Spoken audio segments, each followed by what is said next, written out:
No campo de batalha da natureza, os animais lutam pela sobrevivência.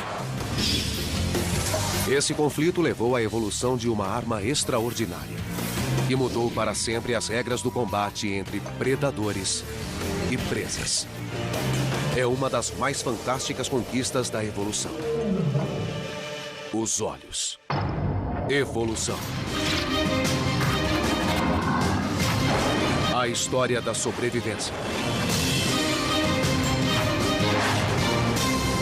Evolução.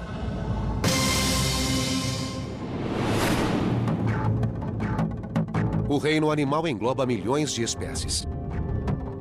E mais de 95% delas têm um traço em comum: o sentido da visão. Os olhos estão por toda parte. Mas preste atenção. Nenhuma espécie vê o mundo de modo idêntico que as outras. Os olhos dos animais são incrivelmente variados. Têm olhos de várias formas, de vários tamanhos, de várias configurações, porque os animais têm estilos de vida diferentes. Entre os olhos mais aguçados do reino animal estão o das aves de rapina. Para encontrar presas pequenas estando a grandes alturas, é preciso uma vista excepcional. E a evolução deu às aves de rapina uma visão inigualável. Essa águia avista sua presa a mais de 1,5 km de distância. Mesmo mergulhando a velocidades de até 300 km por hora, acerta o alvo com precisão mortal.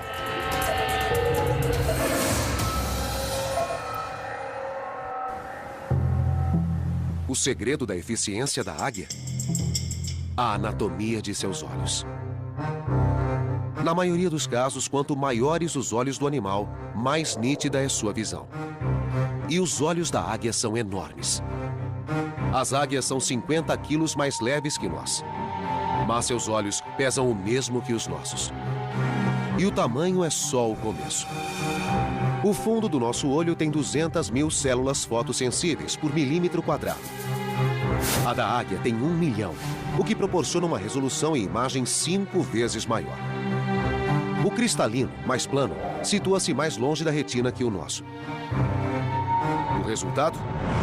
Uma visão penetrante como a de um telescópio, que torna a infeliz presa 3 vezes maior do que a visão que nós temos dela.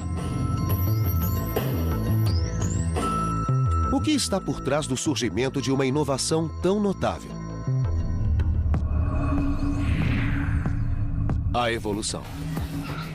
Um processo que se dá com pequenas e aleatórias mudanças genéticas. De vez em quando ocorre um erro quando o DNA é passado de uma geração a outra. E esses erros chamam-se mutações. Às vezes os erros causam problemas, outras vezes causam oportunidades.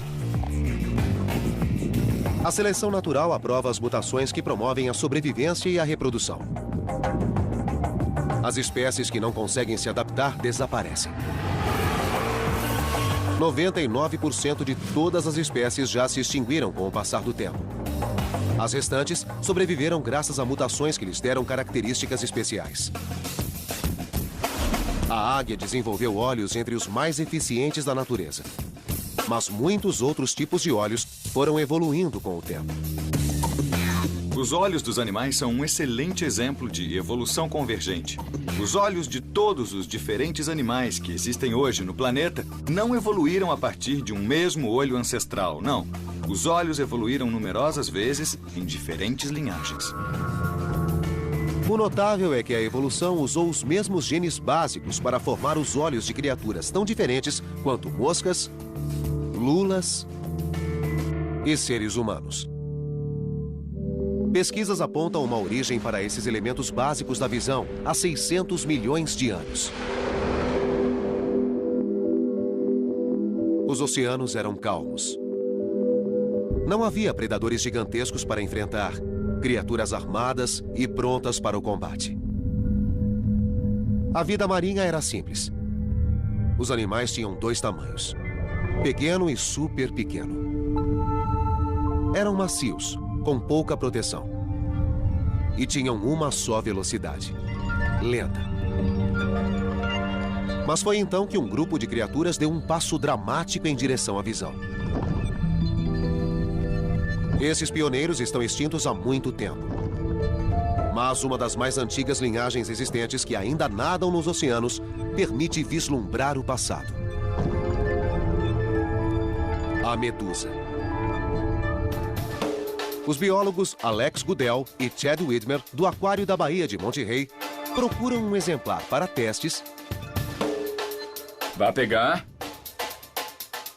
que lhes permitam entender as origens da visão. Ah, eu encontrei uma que parece muito boa. Esta é uma Poliorchis, uma espécie de medusa. A anatomia dessa delicada criatura não poderia ser mais simples. Não tem esqueleto, coração ou cérebro. Somente uma rede de nervos. Mas conta com uma inovação crucial, da qual sua vida depende. Um anel de pequenos pontos escuros em sua base, que são minúsculos órgãos fotossensíveis. Podemos apenas imaginar o que esses olhos, os mais básicos, são capazes de ver. A visão delas é diferente da nossa, porque conseguimos formar imagens, e elas não. Então, o mundo delas é mais indistinto que o nosso. Os cientistas não sabem por que os parentes distantes das atuais medusas desenvolveram células fotossensíveis quando o fizeram. Mas Goodell pode mostrar como estas ajudaram as medusas a sobreviver durante 600 milhões de anos. Ela criou um experimento para mostrar como as medusas se beneficiam da capacidade de detectar a luz. Estou interessada em saber se animais que não formam imagens são capazes de detectar cores, se reagem a diferentes comprimentos de ondas de luz. Goodell expõe a medusa a ondas de luz semelhantes às de seu ambiente natural. Primeiro, incide sobre ela um facho de luz verde. Como consequência, o animal relaxa e desce para o fundo do tanque. Os tentáculos estão se alongando. É verdade. Com certeza dá pra ver que está relaxando. Estende os tentáculos, pulsa com menos frequência. A luz verde geralmente as faz relaxar. Elas descem até o fundo, estendem os tentáculos e a pulsação diminui. Por que a luz verde descontrai a medusa? É o comprimento de onda de seu habitat, o solo oceânico. Elas passam a maior parte do tempo no fundo, onde recebem naturalmente muita luz verde. Encontram os alimentos no fundo e estão acostumadas com esse tipo de luz. Goodell então muda o jogo. Enche o tanque de luz roxa. De repente, a medusa pulsa freneticamente. Quando liguei a luz roxa, a medusa teve uma reação de fuga. Os tentáculos encolheram e o pulso aumentou. É uma reação como a de um ser humano fugindo de um incêndio. Para a medusa, a luz roxa significa que uma agressão, ou até mesmo a morte, podem ser iminentes. A razão é simples. Comprimentos de ondas curtas, como luzes roxas, ultravioletas ou azuis, são de energia alta e podem ser nocivos para organismos transparentes. Muitos animais transparentes se elevam na água à noite e ficam na superfície. Então, quando amanhece, eles voltam a migrar para baixo. A luz desencadeia ações. Embora simples, esse sistema de visão ajudou as medusas a sobreviver durante 500 bilhão de anos, enquanto buscavam alimentos e fugiam de predadores. Mas a evolução dos olhos continuaria. Há mais de 500 milhões de anos, as águas calmas foram tomadas por um novo tipo de criatura. Os olhos, em breve, fariam um grande avanço e iniciariam uma corrida evolutiva que mudaria para sempre a vida na Terra.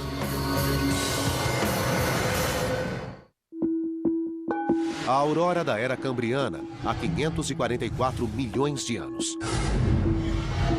O reino animal passa por um período de transição.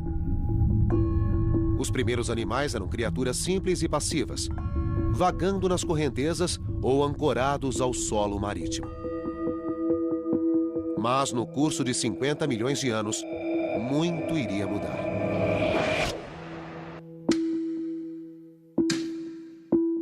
A vida passou por uma transformação explosiva. milhares de novas espécies despontaram, inclusive os ancestrais oceânicos dos dinossauros, elefantes e seres humanos. Foi o Big Bang da evolução. A explosão cambriana. Antes dessa época, havia poucos animais no planeta Terra, se é que havia. E num período de 20 a 30 milhões de anos, todos os grandes grupos de animais surgiram no registro fóssil e começaram a se diversificar. Foi um tempo de grandes mudanças evolutivas. Cientistas como Bruce Lieberman estão descobrindo pistas antigas sobre o motivo dessa explosão. É uma das grandes perguntas sem resposta da evolução. Darwin fala da explosão cambriana em A Origem das Espécies, de 1859. Estava perplexo com o rápido aparecimento dos organismos. Queremos saber quais gatilhos causaram essa explosão de vida. As criaturas que emergiram do período cambriano eram maiores e mais móveis que suas predecessoras. Além disso, desenvolveram armas para lutar. Um aspecto importante da explosão cambriana é ter sido uma corrida evolucionária. Pela primeira vez, as criaturas desenvolveram as armas naturais com que ainda lutam hoje. Mandíbulas, garras, armaduras e a mais crucial de todas. Os olhos surgiram. São óbvios, existem, e não há evidências de olhos complexos antes da explosão cambriana. Foi o primeiro tipo de olho a surgir no registro fóssil. Olhos compostos. Invenção de um grupo de artrópodes chamado trilobitas. Os artrópodes são animais de membros articulados que hoje incluem os crustáceos, insetos, aranhas, etc. O tipo de olho desses artrópodes é o olho composto. De perto, é claro que esses olhos não se parecem com os nossos. Veja essas duas estruturas redondas na cabeça. Quando examinamos em detalhes, vemos pequenos corpos circulares numa série de fileiras. Cada uma tem muitos desses círculos e vemos que se trata de olhos com muitas lentes. Os olhos dos trilobitas foram um dos primeiros resultados da corrida armamentista no mundo animal. Coincidência? Ou a evolução de olhos mais eficientes teria sido a fagulha que causou a explosão cambriana? A visão é o que permite que haja presas e predadores. Se não fosse o desenvolvimento dos olhos, teríamos as centelhas da explosão cambriana, mas não todo o Big Bang. Como os trilobitas produziram um olho tão complexo? Eles lançaram mão dos materiais disponíveis. Seus olhos são feitos de pedra. Esta pedra é calcita, e é a mesma pedra ou mineral que compõe o olho dos trilobitas. A pele dos trilobitas secretava esse mineral para formar suas carapaças e olhos rígidos. É disso que o esqueleto é feito. Tiveram de desenvolver o olho com essa substância. Temos um bom registro de como eram os olhos deles. Sem a calcita, os trilobitas seriam não só nus, como cegos. Esses olhos de cristal representaram um grande avanço em relação às células fotossensíveis. E deram aos trilobitas uma enorme vantagem em termos de sobrevivência. Os olhos que existiam antes da explosão cambriana estavam longe de ser tão complexos como o tipo de olho dos trilobitas. O olho composto permitiu que perseguissem melhor as presas ou encontrassem carcaças para comer. Verdadeiros visionários, os trilobitas diversificaram e sobreviveram por quase 300 milhões de anos. Até que uma extinção em massa varreu o último dessa espécie. Mas outros artrópodes sobreviveram. E um grupo levou o olho composto a um outro patamar. Os insetos. A forma de vida animal mais abundante no planeta são os insetos. Há literalmente mais de 1 milhão de espécies de insetos. Todos têm o complexo olho composto. Os primeiros insetos evoluíram há cerca de 400 milhões de anos. Embora os insetos e os trilobitas tenham um ancestral comum, não são seus descendentes diretos. Segundo estudos, eles desenvolveram os olhos compostos independentemente, mas a partir do mesmo modelo genético. Uma série de lentes microscópicas que se combinam para formar uma imagem. Quanto maior o número, maiores os detalhes. Moscas rajadas têm centenas de lentes por olho. As abelhas têm incríveis 7.000 lentes. Mas a evolução levou um inseto a desenvolver um olho composto de espantosa complexidade. A libélula. Surpreendentemente, cada olho tem 29.000 lentes, tornando-o um fabuloso detector de movimento. Quando persegue uma presa veloz, chega a atingir 60 km por hora. Os olhos não focalizam bem, mas sua velocidade de processamento é extraordinária, distinguindo imagens 5 vezes mais rapidamente que os nossos. O resultado são reflexos relâmpago, ideais para sincronizar ataques e evitar colisões em alta velocidade.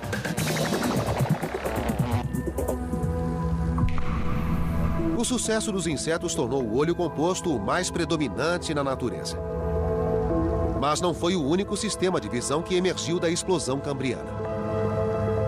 Outro grupo de animais se desenvolveu e lançou seu próprio protótipo de olho avançado: os vertebrados. Os olhos dos insetos e os olhos dos vertebrados representam exemplos diferentes da origem dos olhos. Eles partiram de diferentes ancestrais, mas chegaram ao mesmo fim. Os olhos dos vertebrados começou como um simples detector de luz. Com o tempo, evoluíram e se tornaram o sistema de mira dos maiores predadores da história.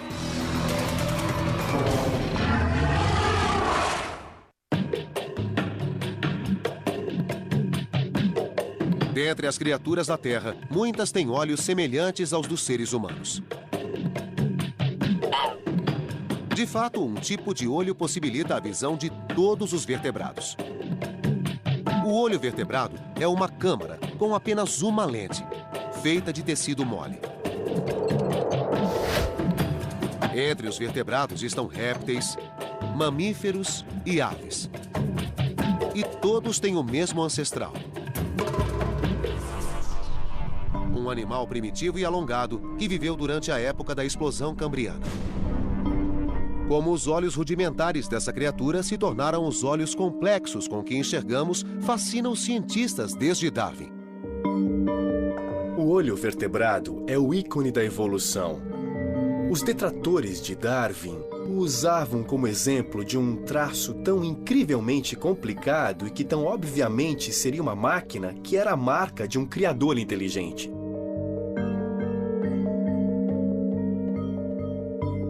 A famosa resposta de Darwin foi passar por uma série de etapas evolutivas e mostrar que se pode começar com células fotossensíveis na superfície da pele. E a partir daí, criar um olho numa região rebaixada. Ou colocar as células fotossensíveis nessa região, criando o primeiro senso de direção. E a partir daí, pode-se criar outros tipos de partes oculares para focalizar. E assim ele mostrou que era plausível que uma série de etapas tivesse levado ao complexo olho-câmera. Esse novo olho predominou entre as criaturas marinhas, fornecendo uma arma avançada na batalha entre predadores e presas. Os genes formadores de olhos foram passados para todos os ramos da árvore dos vertebrados, do primeiro peixe aos tubarões. E para os habitantes de águas rasas, que passariam a visar um mundo inexplorado. A Terra. Uma nova arena que um grupo de predadores viria a dominar. Essas criaturas, os dinossauros carnívoros, surgiram há 230 milhões de anos. Durante os 160 milhões de anos seguintes, governariam o reino animal, enchendo o registro fóssil com os ossos de suas presas vencidas. O que tornou os dinossauros carnívoros predadores tão eficientes? Seu tamanho? Sua velocidade? Sua série de armas mortais? Tais traços são comuns a qualquer mega predador. mas são inúteis sem outra técnica vital: a capacidade de mirar presas. Os dinossauros carnívoros certamente tinham os maiores olhos da história. Mas como sua visão os ajudou a se tornar predadores tão extraordinários? A missão do paleontólogo Kent Stevens é responder essa pergunta.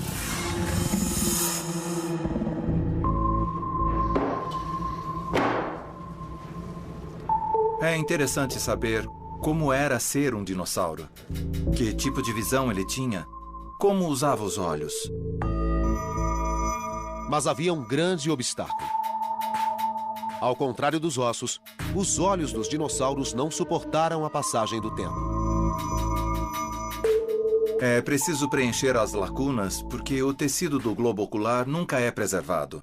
Tudo o que resta são os ossos. Stevens usa os ossos para fazer maquetes de cabeças de dinossauros, que podem revelar como era a visão desses animais. Encontrei um meio de compreender como era que o dinossauro olhava o mundo a partir da minha visão do animal. Stevens criou um modo novo de simular a visão dos dinossauros usando lasers. O raio ilumina o olho, permitindo a Stevens traçar sua linha de visão. Quando o olho iluminado é obscurecido pela testa ou focinho do animal, Stevens chega ao limite do que o olho podia ver. Decidi traçar as linhas de visão sobre um vidro entre mim e o animal, sendo que, se eu não pudesse vê-lo, ele não poderia me ver. Mapeando as linhas de visão dos dois olhos, Stevens calculou o grau de sobreposição. Tenho esses pontos e, quando os conecto, isto representa a região que ambos os olhos podem ver. A área em que os pontos se sobrepõem é conhecida como campo binocular de visão. Que vantagem a visão binocular oferece? A visão binocular, ou seja, ver algo com os dois olhos, é ótimo para avaliar profundidade. Se você tem dois olhos e pode focalizá-los simultaneamente no objeto à sua frente, seu cérebro pode determinar exatamente a distância desse objeto. Como isso ajudaria um predador? Imagine um dinossauro grande, com olhos voltados para fora, resultando em dois campos de visão que não se sobrepõem. Isso dificulta que o animal destaque um objeto de seu pano de fundo e avalie a distância até ele. Mas se os olhos se voltassem para frente, seus campos coincidiriam, possibilitando alguma visão binocular. De repente, o mundo se torna tridimensional e medir a distância até um alvo deixa de ser um problema. Stevens sabia que, se pudesse entender a visão binocular dos dinossauros carnívoros, poderia determinar como caçavam as presas. Escolheu estudar o membro mais célebre do grupo, o Tiranossauro Rex. Com caninos de 33 centímetros, esse monstro de 6 toneladas estava armado até os dentes. Mas ele tinha um sistema de visão compatível com sua força? Ele tinha 55 graus, que é uma visão binocular considerável, como a dos falcões. Stevens concluiu que esse sistema de visão permitia que o Tiranossauro Rex localizasse sua presa à distância e a perseguisse. Isso certamente foi uma vantagem seletiva para um predador. Ele podia não perder o alvo de vista e a sobreposição permitia que visse o mundo se movendo enquanto avançava. A visão em 3D era a parte crucial do arsenal do Tiranossauro Rex. E examinando crânios de vários estágios da história do animal, Stevens descobriu que sua visão em 3D foi melhorando com o tempo. Seu focinho e sua face se estreitaram para permitir que os olhos se voltassem mais para frente. A evolução moldou a cabeça desses animais com um propósito. Houve uma progressão em direção a uma visão cada vez mais binocular. Então foi uma vantagem para o animal. Com olhos voltados para frente e diâmetro de 10 centímetros, a visão do Tiranossauro Rex estava entre as mais detalhadas do reino animal. Mas Stevens descobriu que nem todos os dinossauros carnívoros eram como o Tiranossauro Rex. Este é o Alossauro. Foi o maior predador do final do Jurássico. Seus olhos são muito voltados para fora. Não só isso, como há também uma estrutura aqui sobre o focinho do animal que obliterava totalmente a visão do lado esquerdo sobre o lado direito e vice-versa. Então este animal tinha anti-olhos que lhe impediam ter um campo de visão muito amplo. O alossauro tinha 20 graus de visão binocular. Como um dinossauro com uma visão tão limitada foi uma fera do Jurássico? Será que a visão menos binocular obrigou o alossauro a sofisticar seu método de caça? Predadores modernos que têm pouca sobreposição entre os olhos são predadores de emboscada, como o crocodilo moderno. Um dos aspectos importantes desse predador é poder vigiar e saber o que se passa ao seu redor. Então, os olhos laterais são totalmente coerentes com os predadores de emboscada.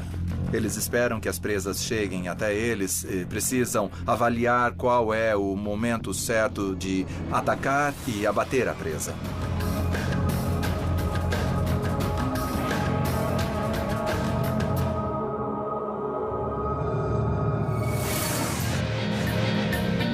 Os dinossauros revelam que a mesma estratégia evoluiu continuamente na visão dos predadores. No caso das presas, a estratégia é oposta. A visão delas evoluiu de modo a ajudá-las a escapar dos predadores. Enquanto os caçadores desenvolviam olhos cada vez mais próximos para mirar as presas, os olhos destas se afastavam cada vez mais. Hoje, os coelhos levam essa estratégia ao extremo, com visão de 360 graus. Os olhos dos coelhos situam-se nas laterais superiores do crânio. Sua visão não é tridimensional, mas lhes permite ver ameaças em qualquer ângulo. Os coelhos, tal como os humanos, são mamíferos. E quando os dinossauros ainda dominavam a Terra, aos nossos ancestrais mamíferos não bastava ficar de olhos abertos. Para sobreviver, precisaram desenvolver uma nova visão, que lhes permitisse coexistir com criaturas que ameaçavam sua existência.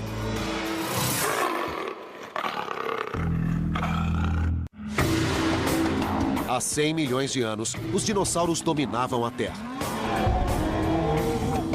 Qualquer animal que competisse com esses mega-predadores tinha poucas chances.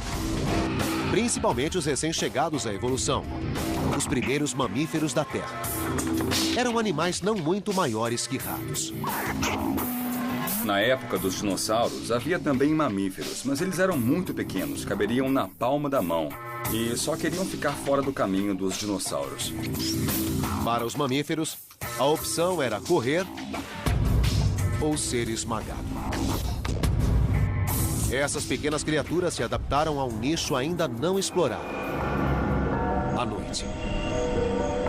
E desenvolveram um sistema de visão próprio para a escuridão: a visão noturna. Um triunfo da evolução óptica e um traço essencial para a sobrevivência de muitos mamíferos hoje. Muitos mamíferos modernos enxergam bem no escuro e muitos deles são noturnos. E, em alguns casos, isso deve ser um vestígio da herança evolutiva de mamíferos pequenos que se escondiam dos dinossauros e saíam à noite para se alimentar. Que mudanças a evolução impôs aos olhos dos animais noturnos?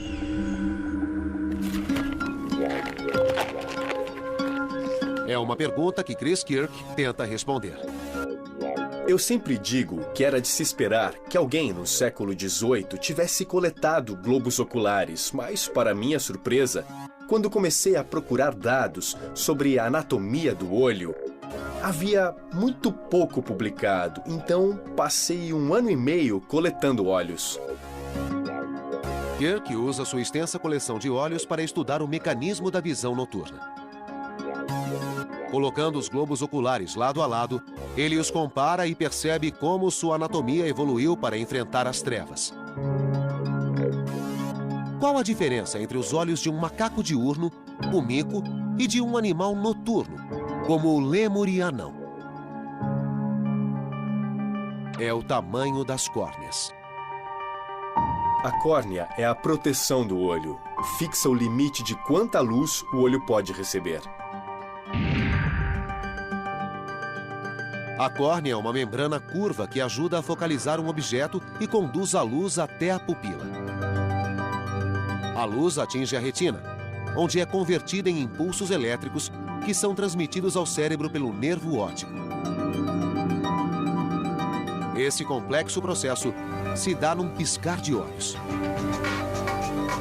O macaco diurno tem córnea muito pequena porque não precisa deixar entrar tanta luz, como é o caso do lêmure noturno, cuja córnea grande ocupa quase toda a superfície anterior do globo. Os caçadores noturnos precisam de uma córnea maior para pegar criaturas velozes no escuro. E um animal noturno radicalizou essa anatomia. Os társios são totalmente singulares. Não há nada semelhante no mundo dos olhos vertebrados. O diâmetro da córnea do társio é quase igual ao diâmetro do globo ocular. Existem 5.400 espécies de mamíferos. Proporcionalmente, nenhuma tem olhos tão grandes quanto os do társio. Com 15 centímetros, é um dos menores predadores do mundo, mas seu sistema de vigilância supera o de seus adversários. Os társios precisam de uma visão que seja muito sensível e aguçada. Um dos únicos modos de conseguir isso é ter olhos cada vez maiores, e foi o que os társios fizeram. São tão grandes que superam o tamanho do cérebro. Este é o olho de um társio filipino, e veja que sua córnea é um pouco maior que as minhas córneas. Mais incrível ainda é que a cabeça do társio é só deste tamanho. Os olhos do társio são tão grandes que precisam de apoio extra para não cair. O globo ocular ultrapassa os limites da órbita e tem fortes tecidos conectivos nas pálpebras para manter o globo no lugar. A criatura compensa os olhos imóveis com um pescoço que gira a mais de 180 graus. As adaptações visuais do társio mostram a que extremos chega a evolução. Muitos animais, como os grandes felinos, encontraram outro modo de aumentar a visão noturna. Presentes em fábulas e contos de fadas, olhos que brilham no escuro assustam crianças há séculos.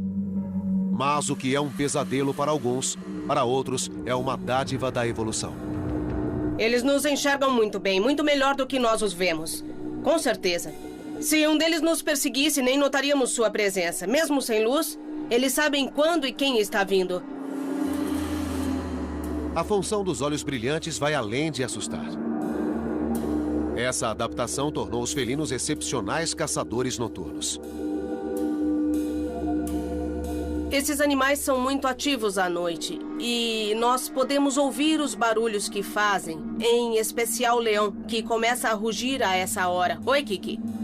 E com o brilho dos olhos, não só eles enxergam a presa melhor, como assustam mais qualquer outro predador. A fonte do brilho está oculta na anatomia dos olhos felinos. Espere. Ao dissecar cuidadosamente, Kirk revela seu funcionamento interno. Primeiro, a retina. Depois, o tecido fotossensível que reveste o fundo do olho, uma região chamada tapetum lucidum. Tapetum lucidum quer dizer tapete brilhante em latim. É o tapete brilhante no fundo do olho atrás da retina. E como esse mecanismo funciona? No olho humano, há um pigmento preto atrás da retina que absorve a luz para que não se disperse. Mas em espécies com o tapetum, a luz que não é absorvida pela retina repercute no tapetum, o espelho atrás da retina, e tem uma segunda chance de ser absorvida. Portanto, existem duas chances de absorver cada fóton de luz que o olho captura. Ao repercutir, parte da luz é refletida para fora, causando o efeito brilhante. Para os felinos, esse mecanismo traz benefícios extraordinários. 1/6 da luz de que os humanos precisam lhes basta para suas atividades noturnas.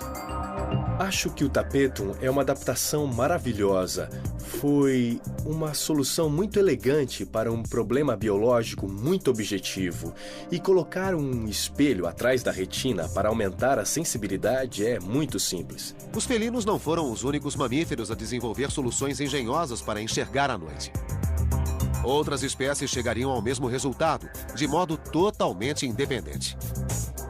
Acho que o mais interessante a respeito da evolução do Tapetum lucidum é que foi uma solução tão boa para o problema de aumentar a sensibilidade que muitos grupos de mamíferos chegaram à mesma solução independentemente. E quanto a nós? Mesmo sendo mamíferos, não enxergamos bem à noite. Isso porque há 30 milhões de anos, nossos ancestrais trocaram a noite pelo dia. Quando esses primatas se mudaram para um novo nicho, desenvolveram olhos capazes de ver o mundo como nunca antes. O olho humano é capaz de decifrar 2,3 milhões de cores com velocidade e precisão que fazem um computador parecer lento. Nossa visão de cores é superior à de muitos outros mamíferos, que precisam sobreviver com bem menos. Para os cães, o mundo é virtualmente destituído de cores.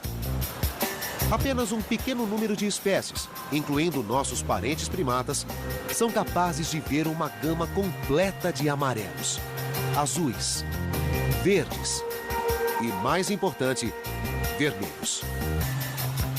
Mas os primeiros primatas não possuíam essa exímia visão de cores. Sua evolução se deu na esteira de uma extinção em massa.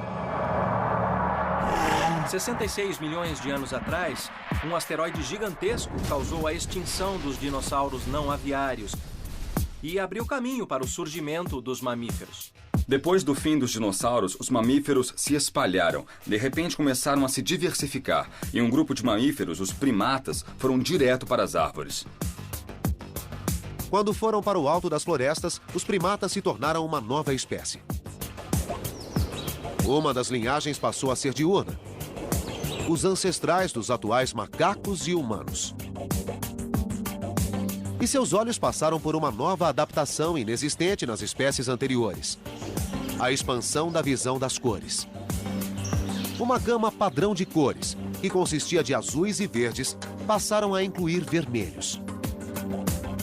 Por que os primatas precisavam ver o vermelho nesse novo mundo? Os biólogos buscam pistas nos primatas de hoje. O macaco guariba é um animal singular que pode nos ajudar a entender nosso próprio passado evolucionário. O biólogo Nate Domini passou a carreira pesquisando primatas para entender nossa própria evolução. Eles são quase como uma máquina do tempo para saber como o macaco ancestral na África e na Ásia teria sido. Nós podemos obter pistas de como era sua dieta, seu comportamento, sua anatomia.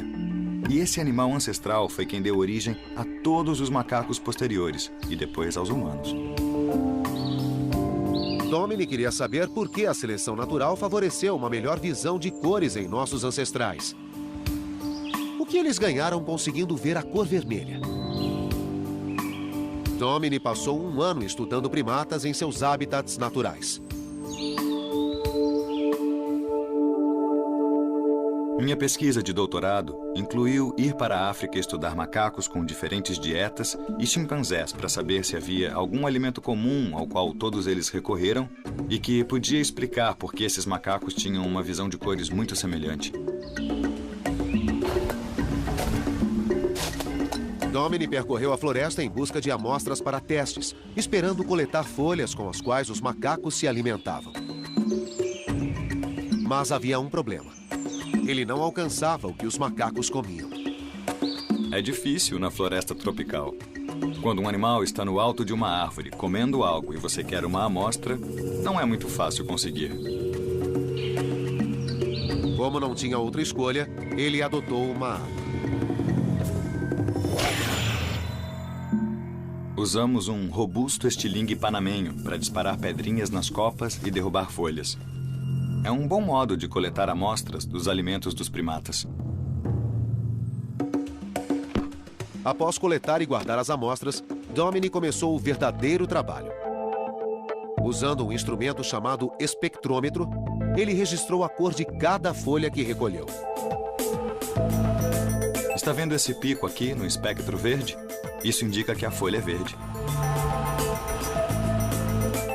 Então, comparado com aquela, o pico desta aqui acontece mais nas regiões laranja e vermelha. Esses dados levaram a uma notável descoberta. Os macacos não só comiam folhas vermelhas, como estas compunham a maioria de sua dieta.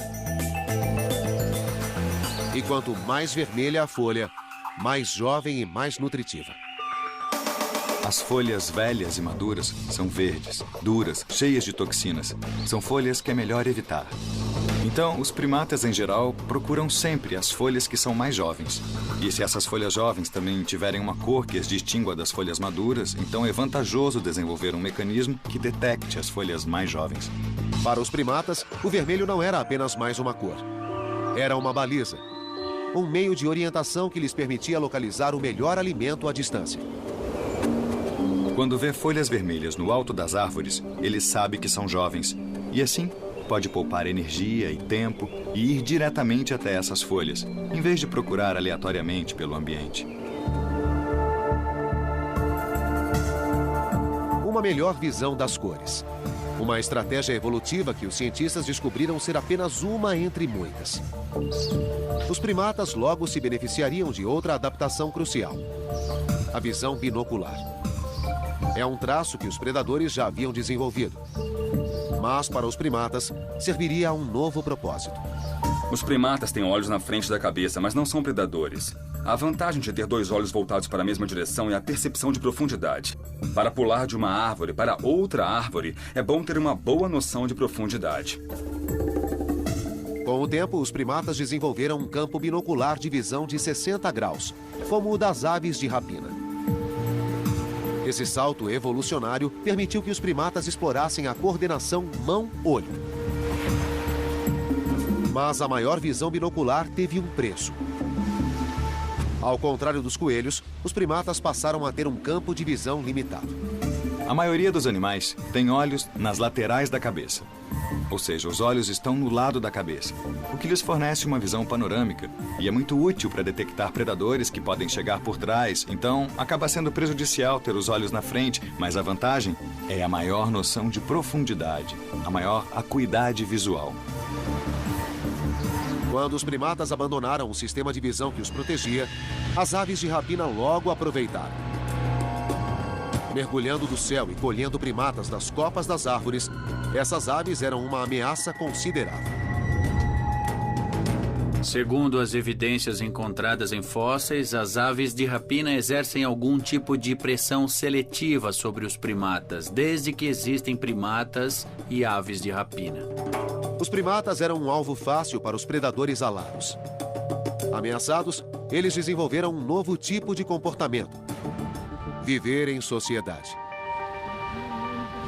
Quando desenvolveram olhos na frente da cabeça, esses animais tiveram de viver com outros animais para aumentar a probabilidade de detectar um predador.